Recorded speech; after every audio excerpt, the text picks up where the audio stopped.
여러분 반갑습니다. 오늘은 무역학 원론 14- 국제무역 순수 이론에 대해서 수업하도록 하겠습니다.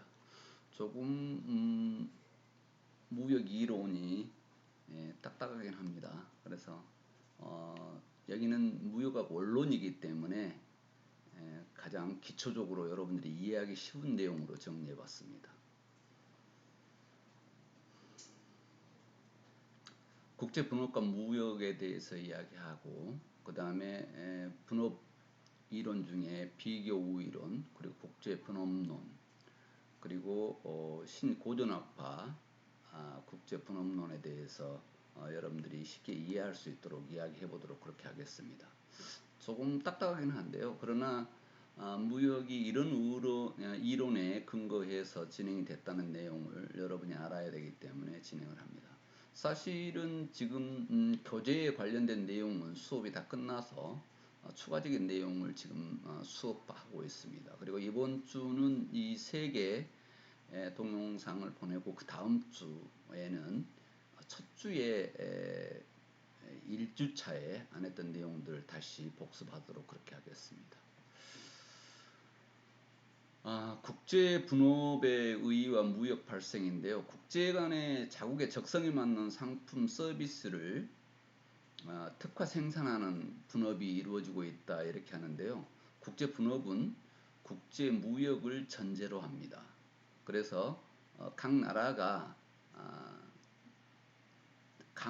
자국이 비교 우위에 있는 상품을 팔고, 또 A국이 그렇다면 B국은 B국의 우위에 있는 상품을 팔아서 결국은 분업이 이루어진다, 이렇게 생각하면 되겠습니다. 국제 분업의 결정 요인 중에 여러 가지 요인들이 있습니다만은 기후도 요인이 될 수 있겠죠. 기후 차이는 국제 분업을 낳는 중요 요인이었으나 중요성은 점차 약화되고 있다고 하는 내용인데, 그 기후차를 변화시킬 수 있는 기술들이 있기 때문에, 예를 들어서 농산물 같은 경우 하우스에 재배하거나 아니면 기후 변화에 따른 내용으로 다시 그 나라에서 생산됐던 것, 그 나라의 바다에서 잡혔던 어종이 기후 변화로 인해서 변해가고 있는 것들이라든가 여러 변수 요인이 있을 수 있습니다. 또한 신품종이 개발이 되거나 재배 기술 발달 등으로 얼마든지 이 기후를 극복할 수 있는 내용들이 있기 때문에, 예전에는 중요한 요인이었는데 지금은 점차 기후 부분은 중요성에서 약화되고 있다, 이렇게 생각하면 되겠습니다. 생산 요소 부족 상태인데요. 생산 요소 중에서도 특정 요소가 타국에 비해서 풍부하게 부존되어 있으면 그 요소 가격이 저렴해져서 이를 집약적으로 투입해 생산한 제품에 비교 우위를 갖게 되는 국제 분업이 가능해진다, 이렇게 볼 수 있겠는데요. 천연자원을 많이 가지고 있는 곳은 그럴 수 있겠죠. 광물 자원이라든가 해상 자원이라든가 이런 것들, 요소 부존 상태에 따라서 국제 분업의 결정 요인이 되기도 합니다. 국제 분업 결정 요인은 또 한 가지 요소라고 하는 것은 앞에가 생산이라는 단어가 약자로 되어 있다, 이렇게 알고 있으라 그랬죠.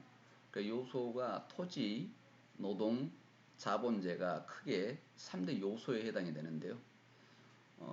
지금 토지 부분은 경지 면적의 크기와 비옥도의 자유하고 식량 생산의 원천이 되기도 합니다.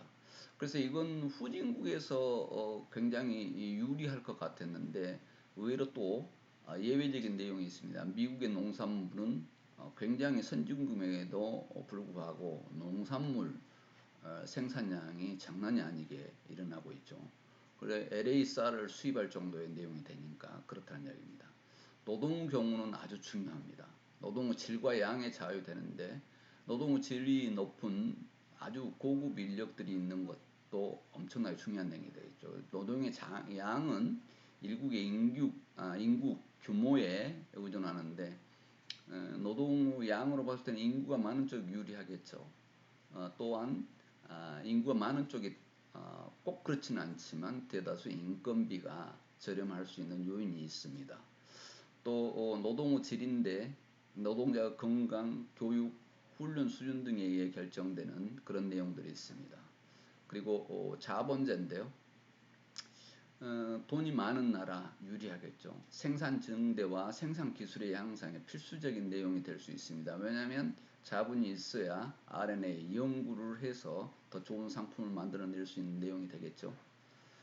선진국은 풍족한 자본을 토대로 해서 높은 경제 성장을 달성하는 반면에 개발도상국은 자본 부족으로 경제 성장에 많은 곤란을 겪고 있는 것을 볼 수가 있습니다. 그래서 분업의 결정 요인에 노동과 자본은 아주 중요하다 하겠습니다.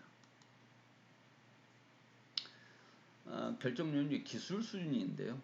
자국의 기술 수준에 따라서 자국의 적합한 산업의 특화를 이루고 있습니다.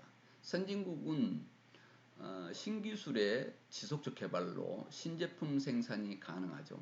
그래서 개도국은 선진국의 기술을 모방해서 선진국과 유사한 상품을 저임금으로 싸게 생산해 선진국으로 수출하기도 합니다. 그리고 지식 및 정보 수준인데요. 노동, 자본, 지식, 정보, 기술 이런 것들이죠. 모든 경제 주체의 경쟁력 결정 요인이 될 수 있습니다. 그만큼 지식은 중요하다는 내용입니다.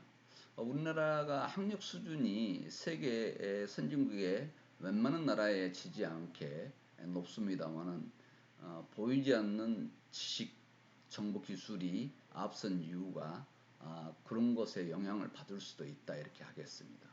선진국이 지식, 정보 등에서 우위에 있어 이들 분야에서 열의에 있는 국가와 교역이 이루어지는데요. 선진국 지식 정보가 앞서죠. 우리나라도 만만치 않은 지식 정보력을 가지고 있는 나라에 해당이 됩니다. 국제 분업의 형태인데요. 수직적 분업과 수평적 분업으로 나눌 수 있습니다. 수직적 분업은 공업국과 농업 간의 무역인데요. 수평적 분업은 선진국 간 그리고 개도국 간 무역을 이야기합니다. 그래서 수직적인 분업과 수평적인 분업으로 구분할 수 있고 또 경제적인 분업과 비경제적인 분업으로 구분을 하기도 하는데요. 가격 기구에 의한 비교 우위 원리에 따른 분업을 이야기합니다. 그리고 비경제적인 것은 가격 기구에 의한 분업의 원리에 의하지 않는 약탈에 가까운 강화된 분업이다 이렇게 보면 되겠죠. 이런 것들은 경제적 분업으로 오늘날은 거의 이루어지는 내용이다 이렇게 보면 되겠습니다.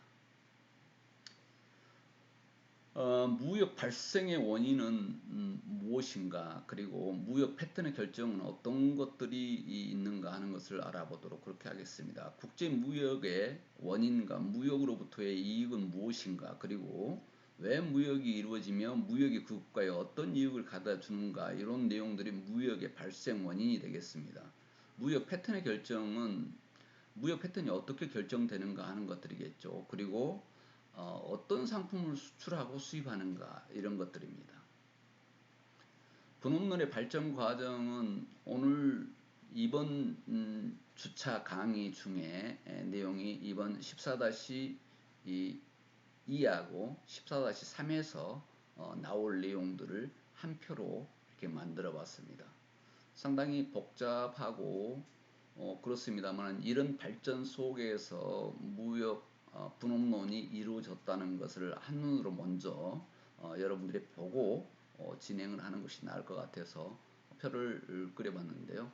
스미스의 절대 생산비 원리에서 리카도의 비교 생산비 원리로 진행이 되고 그 다음에 미래의 상호 수요 균등 법칙에서 휴무 가격 정화 유출의 기구 내용에서 핵셔 올린 정리로부터 이 진행이 돼서 마지막에 특수 요소 이론, 입수 가능성 이론, 대표 수요 이론, R&D 이론 내용도 규모 경제론까지 현대 무역 이론으로 발전돼 왔음을 볼 수 있습니다. 그래서 지금 오늘 고전학파의 무역 이론에서 근대 무역 이론을 좀 접하고 그 다음 차수 14-3에서 현대 무역 이론에서 이야기하고 마무리할까 합니다.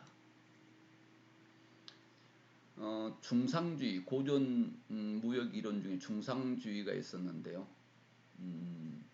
이건 정책이 중금주의인데 나라의 국부는 금은의 보유량이 있다고 생각했던 시기가 있었습니다. 그래서 어떻게 하든지 금문의 유입은 촉진하고 유출을 억제함으로써 금문을 국내 축적해야 국부가 된다 이렇게 생각했던 시기죠.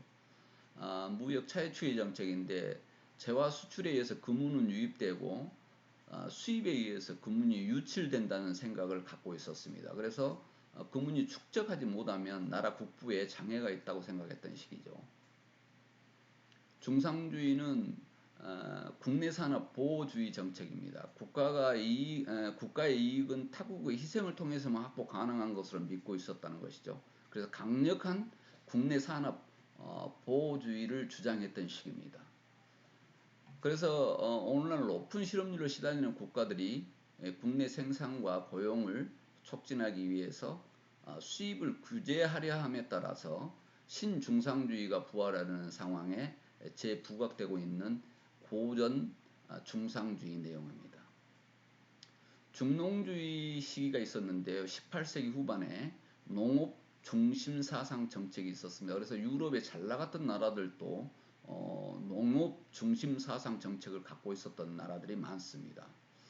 그래서 프랑스 경제 재건을 위해서 자유방임주의를 채택하고 농업 중심의 산업 육성 그리고 자유무역 실시를 주장했던 이 시기가 1758년 이때의 시기였다고 보면 되겠습니다. 그리고 중상주의가 추구한 무역 흑자 정책은 일시적으로 가능할지 모르지만 장기적으로 불가능함을 설명했던 그런 식입니다. 지금 흑자 발생하고 금이 들어오고 통화량이 늘어나고 국내 물가도 올라가고 수출하고 수입은 늘어나고 흑자를 시정하고 그것도 반면에 적자 발생하면 금이 유출되고 통화량 물가가 떨어지고 수출 많아지고 수입은 떨어지고 적자 시정을 하는 국제 균형 회복을 이룬다 이렇게 생각했던 시기죠. 가장 지금 무역의 기초를 이뤘던 스미스의 절대 우위론인데요. 고전 학자들은 노동 가치서를 전제를 했습니다. 생산비를 화폐가 아닌 노동량으로 표시했던 것이죠. 그래서 노동량의 지표가 만들어졌던 것입니다. 국부는 기금속과 같은 화폐가 아닌 매년 생산물이라고 하는 이러한 부원천은 노동이라 생각을 했던 것입니다.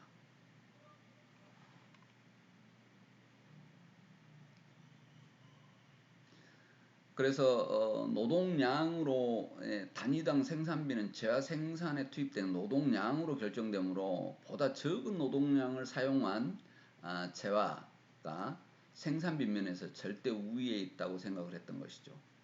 여기서 간단하게 설명하면 이 그림을 보면 되겠습니다. A국은 A제를 생산하는데 100명이 투입이 되는데 B국은 110명이 투입됩니다. 그러면 X제는 A국이 비교 우위에 있다 이렇게 보면 되겠죠. 노동량을 중심으로 생각을 했기 때문에.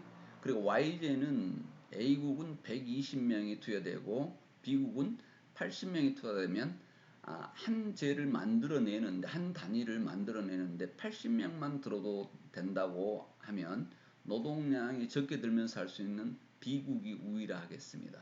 이게 가장 쉽게 설명하는 아담 스미스의 절대 우위론입니다. 노동량이 적게 들고 생산할 수 있는 나라가 비교 우위에 있다 이렇게 보는 것입니다. 어렵지는 않죠.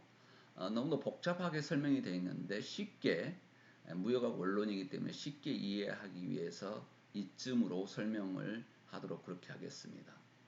그래서 절대 우위론인데 생산 요소를 전략하자 하는 부분이거든요. 결국은 노동력 우위에 있는 나라가 지금 서로 분업을 이루어서 했을 때 A국이 100명 단위로 해서 110명을 들여야 되는 XJ를 100명으로 했기 때문에 A국이 했는데 YJ는 120명이 들어요. 이렇게 계산을 했을 때 이익이다.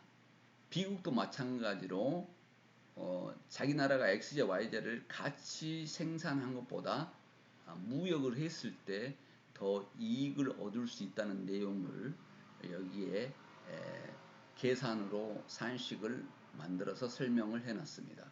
그래서 XJ, YJ를 한 나라가 생산한 것보다 양국의 분업화를 이루면서 더 큰 이익을 얻어낼 수 있다고 하는 그 내용을 여기에서 설명합니다. 그래서 무역 전에는 각각 2단위가 들어갔는데 여기 2.2, 2.3에 375의 이익을 발생할 수 있다는 비교 생산비설의 이론입니다. 아주 이 내용은 중요한 국제 분업론 이론입니다.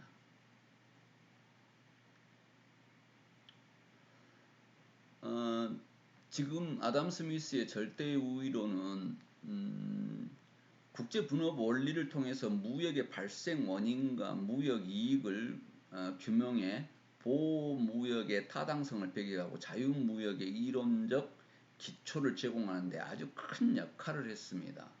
그리고 두 제와 모두 절대 우위를 가진 경우 무역의 불설명이 아쉬움이 있긴 했습니다.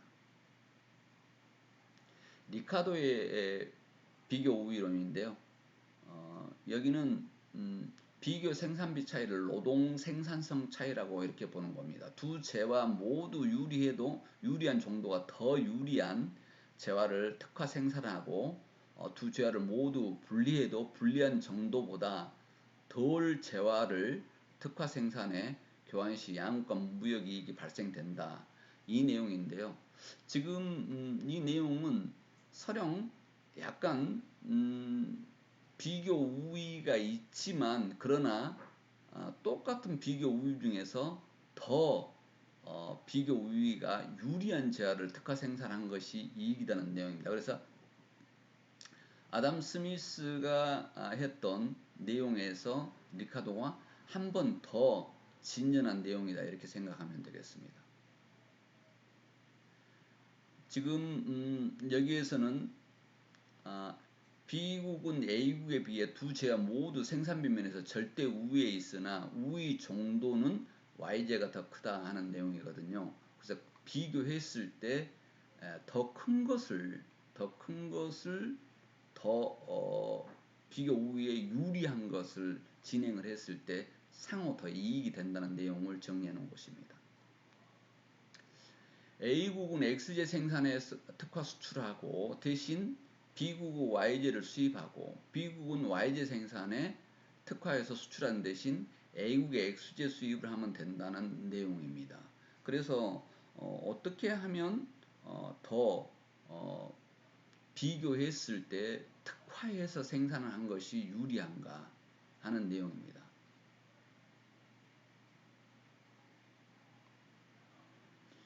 리카도의 그 비교 우위로는 생산 요소 내용에서 조금 전에 설명했던 그 내용들을 다시 한번 여기서 정리해 놨습니다. 리카도 비교 우위론에 계속 연구가 계속되면서 비판과 보완이 있었는데요. 비판은 노동가치 전제 그리고 비교 생산비 차이의 발생 원인에 대한 설명이 없었다 하는 부분이고 무역 이익이 교역 당사국에 어떻게 배분다는 것에 대한 설명이 없었고 정태 분석이었다 하는 내용이었는데요. 여기에서 그래서 보완됐던 것이 노동가치설 전제인데 현실 경제에는 여러 생산 요소 하벌러의 기회비용설이 여기서 보완이 되고 그 다음에 핵시 어울린 정리 제1명제가 규명이 됩니다. 그래서 정태 분석 문제가 제품 사이클론과 기술 격차론 등인데요. 이런 내용들이 다시 한번 진행이 되는데 하버러의 기회비용설인데요. 기회비용이 적은 재화의 특화에 국제 분업을 통해 교환 시 무역의 이익을 얻게 된다는 것인데요. 어떤 재화의 생산에서 기회비용이 낮은 국가는 그 재화의 비교 우위를 가진다 이렇게 생각하면 되겠습니다. 그래서 A국과 B국 내용인데요. A국은 옷감 1단위 생산을 위해서 기계 1.5단위 생산을 포기하고 A국 옷감에 대한 기여 비용 기계 1.5단위 그리고 B국은 옷감 1단위 생산을 위해 기계 2단위 생산을 포기하고 B국의 옷감에 대한 기여 비용 기계 2단위인데 A국이 옷감 비교 우위를 갖고 기계의 비교 열의를 가진다 이런 내용의 설명인데요. 여러분들이 다시 한번 천천히 읽어보면서 이해를 하면 충분하게 이해가 되기 쉽게 이렇게 정리해 놨습니다. 늘 계속해서 연구가 돼가는 무역 고전 학파의 분업 이론들인데요. 국가 간의 기회 비용의 차이가 어떻게 발생하는가에 대한 설명이 없어서 여기에도 다시 한번 문제를 제기를 합니다. 그리고 노동량과 노동 생산성 등 생산 요인만 고려했다는 부분 때문에 하버의 기회 비용설도 다시 한번 평가를 받게 됩니다. 계속해서 학문은 진전이 돼가 있는데요. 헥시어 오린 정리를 보도록 그렇게 하겠습니다. 비교 생산비설에서는 비교 생산비의 차이가 무역의 발생 원인이라고 했지만 비교 생산비 차이는 발생 원인이 미규명됐다. 그래서 헥시어 오린 정리는 요소 부전량, 요소 앞에는 뭐가 생략이 되어 있다고 그랬죠? 생산이 생략이 되어 있다고 생각하면 됩니다. 생산 요소 부전량에 의해서 비교 생산비 차이의 결정 요인을 분석하고 무역에 의해 요소 가격이 어떻게 변화되는가를 설명하는 것이다. 이렇게 생각하면 되겠습니다. 헥시어 오린 정리는 X제와 Y제는 서로 요소 집약도가 다르므로 X제는 Y제에 대해 노동 집약제가 되면 Y제는 X에 대해 자변 집약제가 된다고 이렇게 생각하는 것입니다. 그래서 지금 무역학 원론이기 때문에 여러분들이 기본적인 이런 학문의 기초적인 내용만 이해하면 된다고 생각을 해서 지금 짧게 설명하고 계속 진행해 가고 있습니다. 양국에서 X제는 노동 집약적이고 Y제는 자본 집약적이다. 그래서 X제는 노동 집약적, Y제는 자본 집약적인데 양국에서 X제 생산을 위해서는 Y제에 비해 상대적으로 더 많은 노동을 필요함을 의미하고 양국에서 생산 요소의 상대적 가격이 동일하다면 X제 생산 시 노동 자본 비율이 Y제 생산보다 높음을 뜻한다 하는 내용의 헥시어 오린 정리해서 정리한 내용입니다. 그래서 여기에서 보면요. 이 표를 보면 조금 더 이해가 더 빠를 수 있습니다. 요소 상대적 부존도인데요. 노동이 풍부하면 노동 가격이 싸고 자본이 풍부하면 자본 가격이 싸다. 그래서 1국과 2국에 대해서 내용을 정리했는데요. 재화의 요소 집약도. 그래서 X제는 노동 집약제고 Y제는 자본 집약제예요. 생산비 차이는 X제 생산 비교 우위고 여기는 Y제 생산의 비교 우위를 갖습니다. 2국은 X제는 그래서 X제 생산 1국은 X제 생산의 비교 우위를 갖고 2국은 Y제 생산의 비교 우위를 가지는데 그래서 비교 우위에 갖는 1국은 X제를 특화해서 수출을 하고 자본이 풍부한 2국은 Y제 생산 비교 우위를 해서 특화해서 수출을 한다는 내용입니다. 그래서 서로 유리한 내용을 특화해서 수출한다는 내용을 여기서 설명하고 있습니다. 헥시어 오린 정리의 검증에 대한 내용들을 이렇게 정리를 했고요. 헥시어 오린 정리의 한계와 비판들이 항상 학설이 나오면 정리한 내용이 있습니다. 여기에서 지금 보면 미국의 무역 패턴 검증인데 미국은 당시 자본 풍부국으로서 헥시어 오린 정리에 따라서 자본 집약제를 수출하고 노동 집약제를 수입할 것이라는 예상과는 달리 정반대의 결과가 도출됐다. 그래서 2차 결과도 동일했다는 거죠. 미국은 돈이 많으니까 자본 풍부국에서 자본 집약제를 할 것 같았는데 오히려 노동 지박제인 농산물을 강하게 진행했던 내용들을 볼 수가 있습니다. 일본 패턴의 검증 결과는 일본은 자본 지박제를 수출하고 노동 지박제를 수입한다는 결론을 도출했는데요. 이렇게 역설을 지지하고 핵시 오울린 정리에 부정을 했던 이런 내용들이 검증에서 나오게 됩니다. 학설은 항상 연구하고 끝나고 나면 한계와 비판점에 대해서 생각을 하고 그 다음 연구를 하게 만듭니다. 이렇게 해서 14-2 무역 순수 이론에 대해서 이야기했는데요. 지금 국제 분업이 이루어지게 하는 이렇게 대표적인 내용 중에서는 지금 아담 스미스의 절대 우위론이 중요한 영향을 미치면서 내용이 진행됐던 것을 여러분과 오늘 수업해 봤습니다. 조금 딱딱한데 비대면 강좌까지 해서 여러분 듣느라고 고생 많으셨습니다. 다음 차수에서 또 다시 보도록 하겠습니다. 수고했습니다.